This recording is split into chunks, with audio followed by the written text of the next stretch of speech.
Assalamualaikum warahmatullahi wabarakatuh.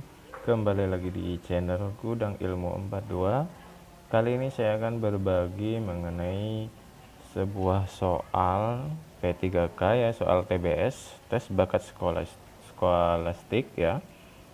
Terlebih dahulu kita coba lihat TBS itu apa ya, tes bakat skolastik itu seperti apa.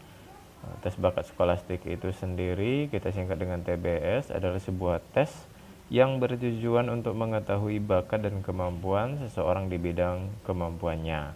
Tes ini juga mencerminkan tingkat kecerdasan intelektual ya. Nah, tes bakat skolastik itu terbagi menjadi 3 subtes ya. Yang pertama itu dia mengenai subtes verbal. Nah, tapi kita tidak akan bahas itu karena dalam P3K tidak membutuhkan subtes verbal. Yang kedua adalah subtes kuantitatif, ya tidak kita bahas juga. Nah, yang fokus kita adalah ke subtes penalaran sesuai dengan soal yang ada pada soal-soal kisi-kisi soal pada P3K ya. Nah, soal subtes penalaran ini sendiri untuk mengukur kemampuan untuk memilih dan mengorganisasi informasi yang relevan untuk menyelesaikan sebuah masalah. Nah, dari subtes penalaran tersebut juga dibagi lagi menjadi 3. Yang pertama yaitu mengenai penalaran logis, yang kedua itu penalaran diagram, yang ketiga penalaran analitis. Nah, jadi masing-masing penalaran logis, diagram, dan analitis ini punya jenis dan ciri-ciri soal tersendiri. Maka kita akan bahas tuntas pada kesempatan kali ini, terutama mengenai penalaran logis ya. Kita masuk ke penalaran logis. Nah, untuk penalaran logis ini sendiri, sebelum kita masuk ke dalam penalaran logis, kita perlu mengetahui untuk pelajaran matematika di kelas 2 biasanya untuk SMK dan SMA itu ya, di bagian logika matematika. Nah, kita akan fokuskan ke situ. Ada beberapa yang kalau kalian ingat, teman-teman ingat kembali, itu ada namanya modus ponen untuk penarikan kesimpulan, ada modus tolen dan juga silogisme yang akan banyak kita gunakan dalam penalaran logis ini. Juga nanti akan ada kesetaraan seperti itu. Jadi perlu kita untuk mengingat kembali bagaimana modus ponen, modus tolen, dan juga modus silogisme dalam logika matematika. Oke, langsung saja kita lihat ke contoh soal nomor 1. Misal ada contoh seperti ini. Semua yang giat belajar akan lulus ujian. Saya giat belajar. Simpulan yang tepat adalah yang A, saya tidak lulus ujian. B, saya giat belajar dan lulus ujian. Yang C, saya lulus ujian. Yang D, semua yang tidak belajar tidak akan lulus ujian. Dan yang terakhir E, sebagian tidak lulus ujian. Nah, untuk mengambil kesimpulan dari 2 pernyataan ini, kita tentu harus menggunakan rumus agar tidak salah. Bisa saja dia jawabannya saya tidak lulus ujian, ataupun saya giat belajar dan lulus ujian ya. Tapi jika kita menggunakan rumus, itu jawabannya akan tepat, dan juga memang dalam logika matematika penalaran logis ini seperti ini harus menggunakan rumus. Nah, rumus yang akan kita gunakan adalah kita cocokkan, yaitu menggunakan modus ponen. Kita analisis satu persatu modus ponen ini. Pertama, di pernyataan yang pertama kita lihat dulu, semua yang giat belajar akan lulus ujian. Jadi dari kata-kata ini kita akan ambil simbolnya ya. Yang pertama yaitu di kata giat belajar ini kita kasih simbol P ya. Kemudian di bagian akan ini juga bisa bermakna maka ya. Maka ini disebut kita implikasi ya. Tanda panah seperti ini kita sebut implikasi dalam logika matematika. Kemudian yang kata-kata selanjutnya adalah lulus ujian, ini kita kasih huruf simbol Q ya. Jadi semua yang giat belajar akan lulus ujian, atau P implikasi Q ya, sesuai dengan premis yang pertama ini atau pernyataan yang pertama. Kemudian baru kita lihat ke pernyataan yang kedua, saya giat belajar. Kita lihat pernyataan yang kedua yaitu saya giat belajar. Nah, giat belajar ini sama dengan yang di atas ya, berarti P ya, berarti yang ini simbolnya juga P. Sehingga ketika ada P implikasi Q ya, kita coret P-nya, kemudian premis keduanya kita P-nya juga kita coret ya. Coret-coret, hanya sisa Q. Itulah kesimpulan yang akan kita dapatkan. Nah, ki itu sendiri itu adalah lulus ujian, maka kita tulis lulus ujian, yaitu ki sesuai dengan modus ponen ini ya. Nah, karena di sini lulus ujian dan juga di premis yang keduanya itu kata subjeknya adalah saya, maka kita tambahkan juga saya lulus ujian. Maka saya lulus ujian ini kita lihat di bagian choice A, B, C, D, E nya ada tidak ya. Nah, di bagian C ternyata saya lulus ujian. Nah, inilah jawaban yang benar dalam penarikan kesimpulannya.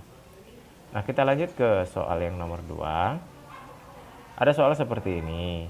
Semua orang yang memakai sepatu juga memakai kaos kaki. Nah, premis yang kedua atau pernyataan yang kedua, Andi memakai kaos kaki.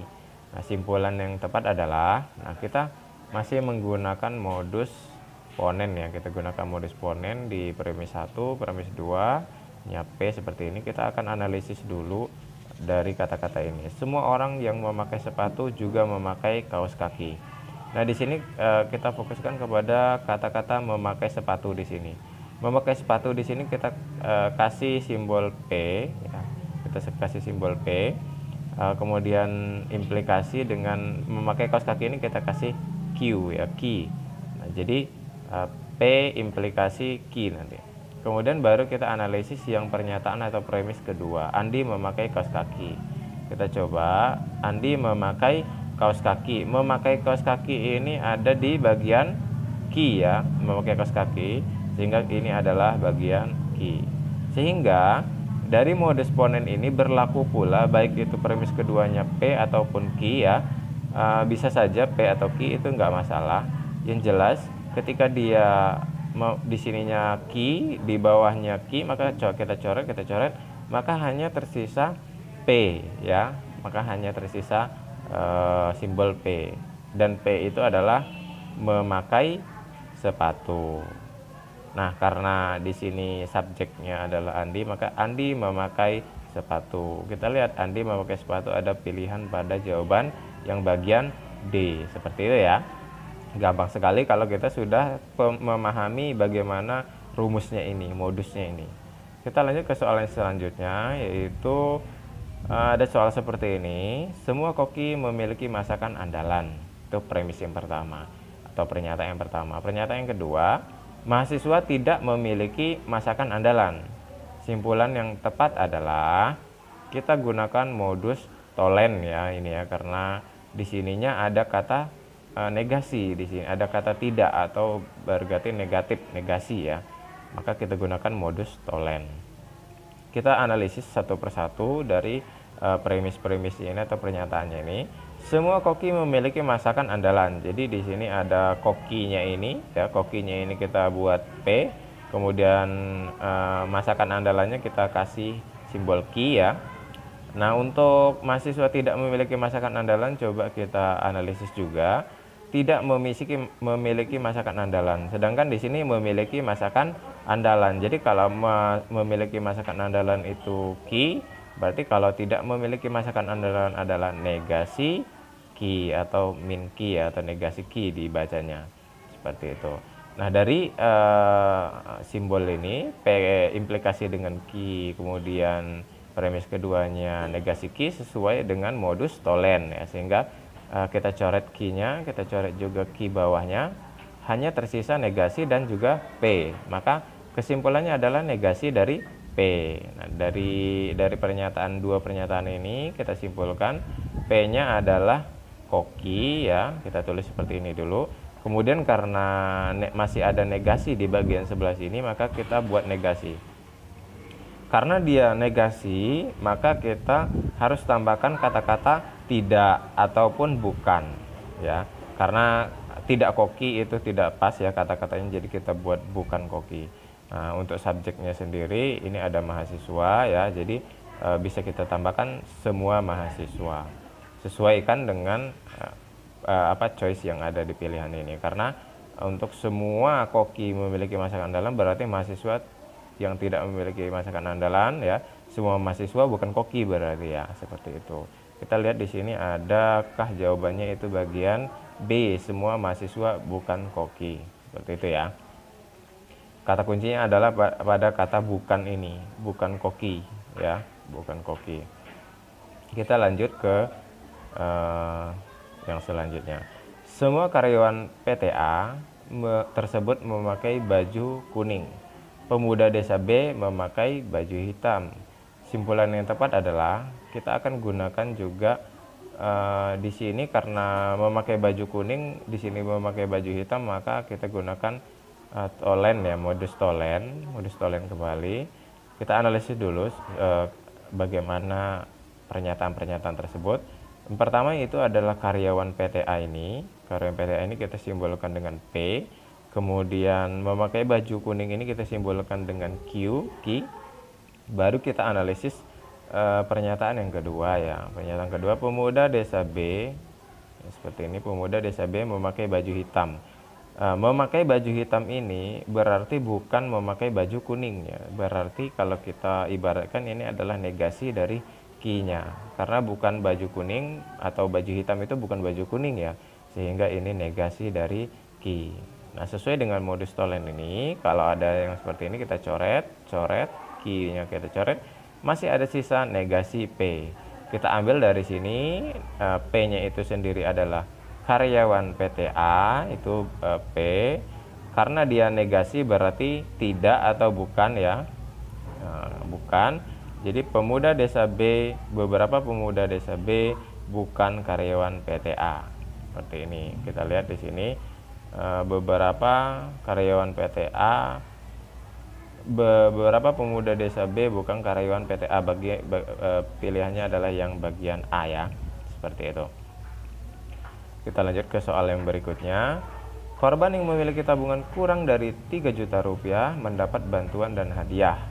Yusuf menerima bantuan tetapi tidak menerima hadiah. Simpulan yang tepat adalah, nah untuk seperti ini ada campuran antara implikasi dan juga konjungsi disjungsi ya. Jadi sehingga ini agak lebih rumit. Nah, premis pertamanya kita ibaratkan seperti ini. Ini rumus yang harus kita gunakan. Kita coba analisis saja biar lebih detail ya. Nah, di sini memiliki tabungan kurang dari 3 juta rupiah ini kita ibaratkan ini adalah P. Kemudian mendapat ini kita ibaratkan maka ya. Jadi implikasi atau dampaknya. Bantuan ini kita buat dia Q. Nah, kemudian di sini ada kata dan, berarti dia menerima bantuan dan mendapat hadiah juga, mendapat bantuan dan juga mendapatkan hadiah, sehingga ketika ada dan seperti ini kita kasih simbol seperti ini ya. Nah, ini kemudian hadiahnya kita tambahkan simbol yang baru yaitu R, P, Q dan R. P implikasi Q dan R, seperti itu membacanya dalam logika matematikanya sendiri. Baru kita analisis yang pernyataan yang kedua. Yusuf menerima bantuan. Menerima bantuan ini itu Q ya. Kita masukkan Q. Tetapi ini dan ya, bisa dan ya. Tidak menerima hadiah. Tidak menerima hadiah itu negasi R. Seperti ini ya. Jadi kalau kita analisis P implikasi Q dan R sesuai dengan simbol ini ya, rumusnya, maka sebenarnya kalau kita lihat dari soal ini, yang pernyataan kedua ini adalah bagian dari Q dan R, di mana Q dan R ini ya tidak menyambung ke bagian P ini, sehingga kalau ada yang seperti ini tinggal kita coret aja sih sebenarnya ya. Q-nya kita coret, Q-nya kita coret, R-nya kita coret, R-nya kita coret, sehingga hanya ada sisa negasi di sini. Jangan lupakan negasi di sini. Kemudian ada P di sini, maka negasi P adalah konklusinya atau kesimpulannya. Nah, P itu sendiri memiliki tabungan kurang dari 3 juta rupiah, kita tuliskan di sini. Memiliki tabungan kurang dari 3 juta rupiah adalah P. Sehubungan dengan konklusinya adalah negasi, maka kita tuliskan negasi di sini. Kata negasi ini juga berakibat penambahan kata tidak atau bukan ya, karena subjeknya adalah Yusuf, maka Yusuf tidak memiliki tabungan kurang dari 3 juta rupiah. Kita lihat di choice-nya, Yusuf tidak memiliki atau Yusuf tidak memiliki tabungan kurang dari 3 juta rupiah. Nah, kalau kita baca dari yang bagian A, B, C, dan E ini, ini D dan E ini tidak ada yang sesuai dengan pernyataan kesimpulan yang kita dapatkan. Nah, maka di sini kita harus bisa membuat bagaimana kesetaraan dari kalimat ini ya.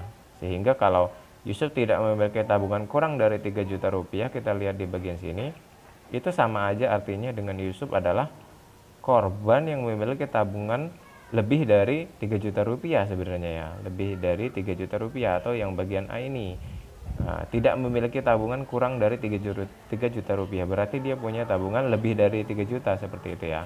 Coba kita ekuivalenkan, kita samakan, berarti sama aja dengan Yusuf adalah korban yang tabungannya lebih dari 3 juta rupiah, atau tidak memiliki tabungan kurang dari 3 juta rupiah ini sama dengan memiliki tabungan yang lebih dari 3 juta rupiah. Sehingga jawabannya adalah yang A. Kita lanjutkan ke soal berikutnya. Di sini bila naik kereta api ya, bila naik kereta api harus membayar kontan atau mempunyai tiket abodemen. Badu naik kereta api padahal tidak membayar kontan, gitu ya. Ini sama seperti yang tadi, cuman bedanya ini di sininya ada kata atau. Di sini kata atau ini mengakibatkan rumus dari yang kita gunakan akan berbeda. Biasanya kalau dia menggunakan kata atau seperti ini, yang bagian kalau dan tadi ki dan r ya, kalau di sini kalau dia menggunakan atau ini, atau itu bisa memilih ya, kita harus memilih A atau B seperti ya, memilih. Maka bagian di premis keduanya itu biasanya itu P dan bagian memilih Q atau R ini ya. Jadi di sini ada berbedanya di premis kedua. Kita langsung saja ke analisisnya.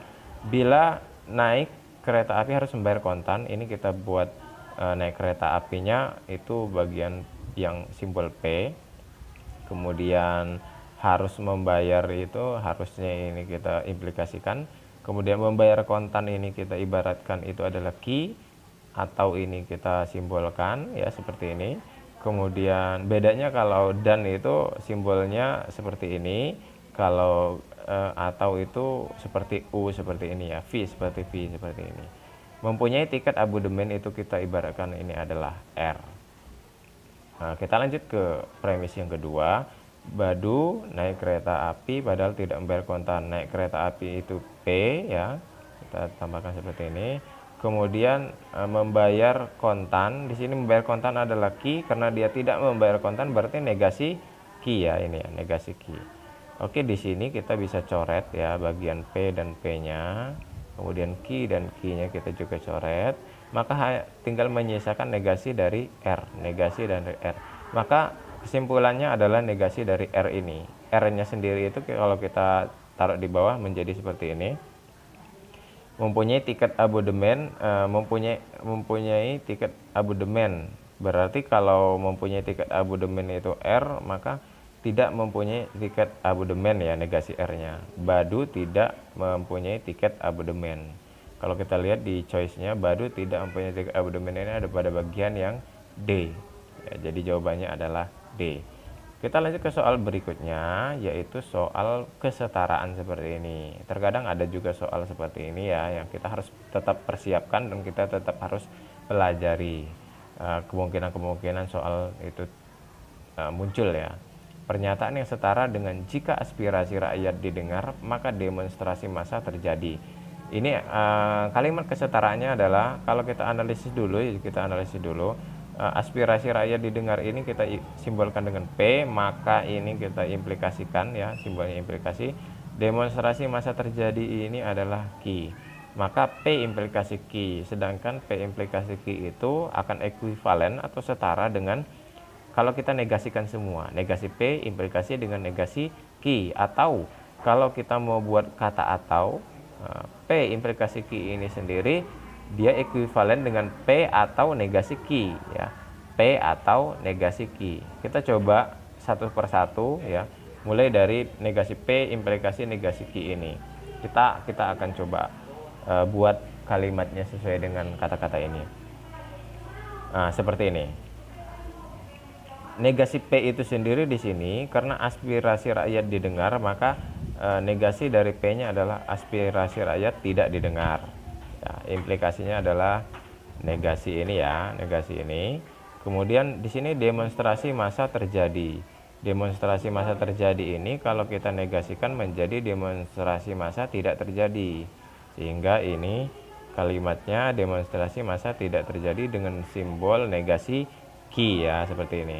Kalau kita lihat jika aspirasi rakyat tidak didengar, maka demonstrasi massa tidak terjadi, ada atau enggak di sini. Jika aspirasi rakyat tidak didengar, maka demonstrasi massa tidak terjadi. Ya, jawabannya yang A sebenarnya ya. Tapi kita perlu untuk memastikan untuk yang P atau negasi ki-nya ini kita coba saja untuk kalimatnya. P itu sendiri adalah aspirasi rakyat didengar, atau ini kita tulis atau demonstrasi tidak terjadi, atau demonstrasi massa tidak terjadi.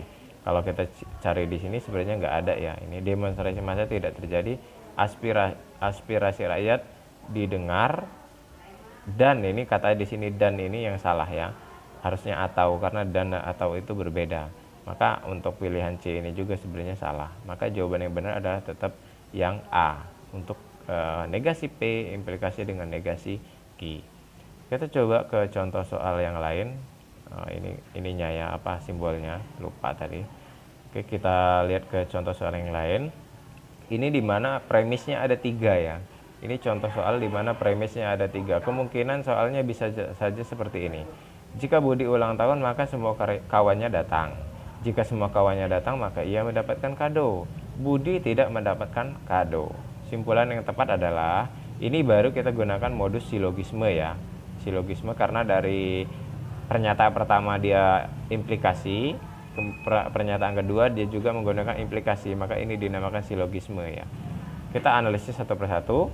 Jika Budi ulang tahun, maka semua kawannya datang. Budi ulang tahun itu P, maka ini implikasi, dan semua kawannya datang itu kita buat ki. Kemudian premis yang kedua adalah semua kawannya datang maka ia mendapatkan kado. Semua kawannya datang ini adalah ki ya, kita buat ki seperti ini, maka itu adalah implikasi, dan mendapatkan kado ini belum ada di atas sehingga kita buatkan simbol yang baru yaitu R.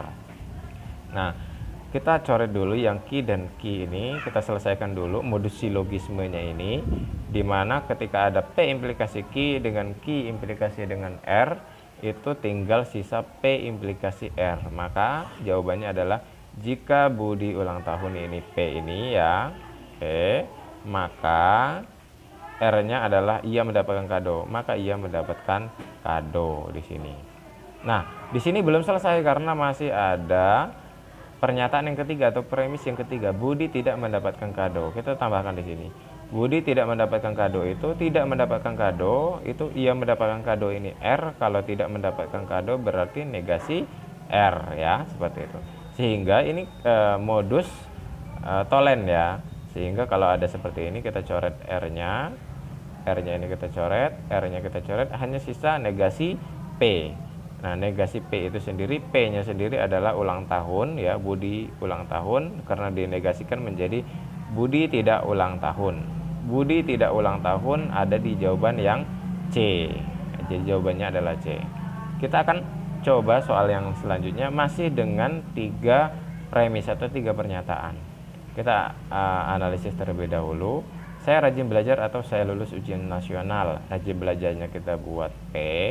Kemudian ataunya ini kita buat seperti ini ya. Kemudian lulus ujian nasionalnya kita buat ki. Oke, di sini P atau ki ini karena dia akan kita gunakan modus silogisme juga, maka perlu kita ubah kesetaraan dari P atau ki ini sesuai dengan kesetaraan yang kita bahas di soal sebelumnya itu.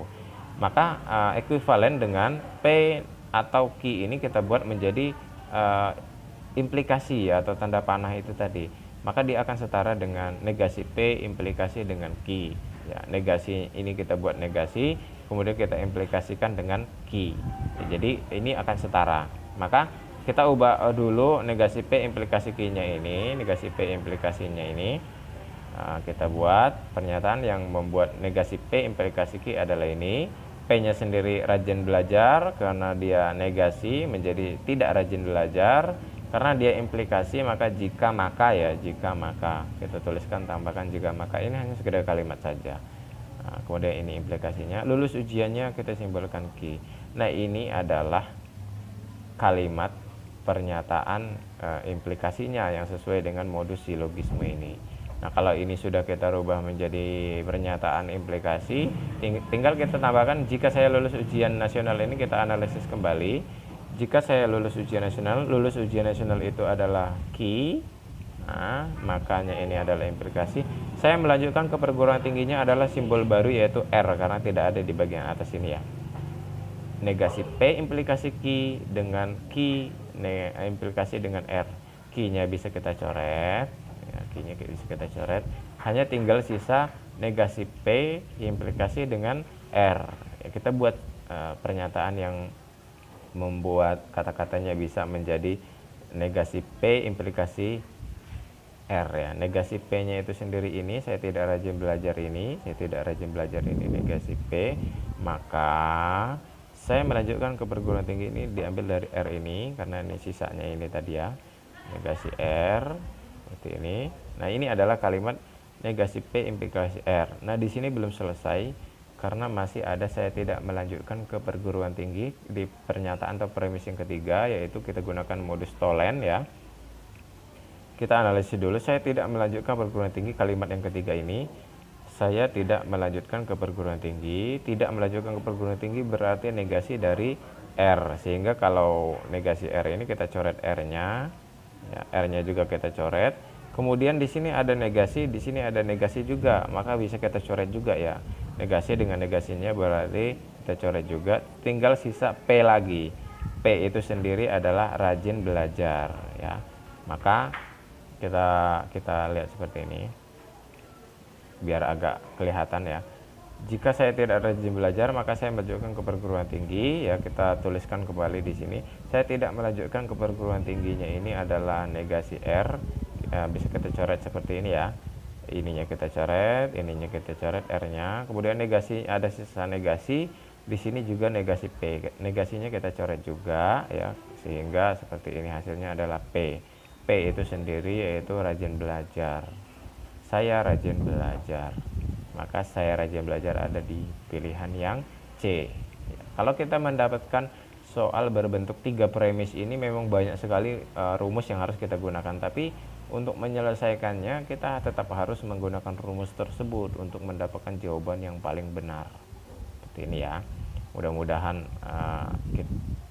bisa dipahami penjelasannya. Kita lanjutkan ke soal berikutnya, yaitu masih dengan pernyataan. Kita contoh pernyataan yang selanjutnya. Jika Bagus mendapat hadiah maka ia senang. Kita analisis dulu. Bagus mendapat hadiah ini kita buat P ya. Maka ini implikasinya. Ia senang kita buat Q ya. Jika Bagus mendapat hadiah maka ia senang. P implikasi Q ini kita cari kalimat kesetaraannya ya, yang karena ini pernyataan yang setara ditanyanya ya. Maka kesetaraannya adalah negasi P implikasi dengan negasi Q. Jadi kita negasikan semua di sini. Kita kasih kata tidak semua di sininya. Itu akan setara juga. Nah, seperti itu ya. Atau kita buat dia negasi P atau Q ya, seperti itu. Negasi P atau Q. Dari implikasi ini, dari maka ini kita ubah menjadi kata atau. Nah, kita coba buat satu-satu kalimat yang menyatakan negasi P, implikasi negasi Q, dan negasi P atau Q. Negasi P implikasi dengan negasi Q, kita buat pernyataannya atau kalimatnya. Jika Bagus tidak mendapatkan hadiah, karena di sini Bagus mendapatkan hadiah, kita negasikan menjadi tidak mendapatkan hadiah. Ini ya. Maka di sini ia senang menjadi ia tidak senang ya. Ada nggak jawabannya ini? Jika Bagus tidak senang maka ia tidak mendapatkan hadiah. Sebenarnya sama saja ya. Jika Bagus tidak senang maka tidak mendapatkan hadiah. Berarti jawabannya A sebenarnya ya. Kita coba juga cari yang P, negasi P atau Q ini. Negasi P atau Q, Bagus tidak mendapatkan hadiah dari negasi P. Ini ya, Bagus tidak mendapatkan hadiah. Atau ia merasa senang. Ia merasa senang ini adalah Q. Sehingga Bagus tidak mendapatkan hadiah. Bagus tidak mendapatkan hadiah. Atau ia tidak senang. Nah ini ia senang. Berarti yang jawaban D ini masih salah ya. Berarti tetap jawaban A yang benar. Soal yang terakhir, yaitulah bagaimana soal-soal 10 soal ya yang saya buat itu Mudah-mudahan menjadi bahan pelajaran buat kita di tes bakat skolastik ini ya. Kita masih akan membahas di lain kesempatan mengenai penalaran analitis dan penalaran diagram. Mudah-mudahan bermanfaat. Wassalamualaikum warahmatullahi wabarakatuh.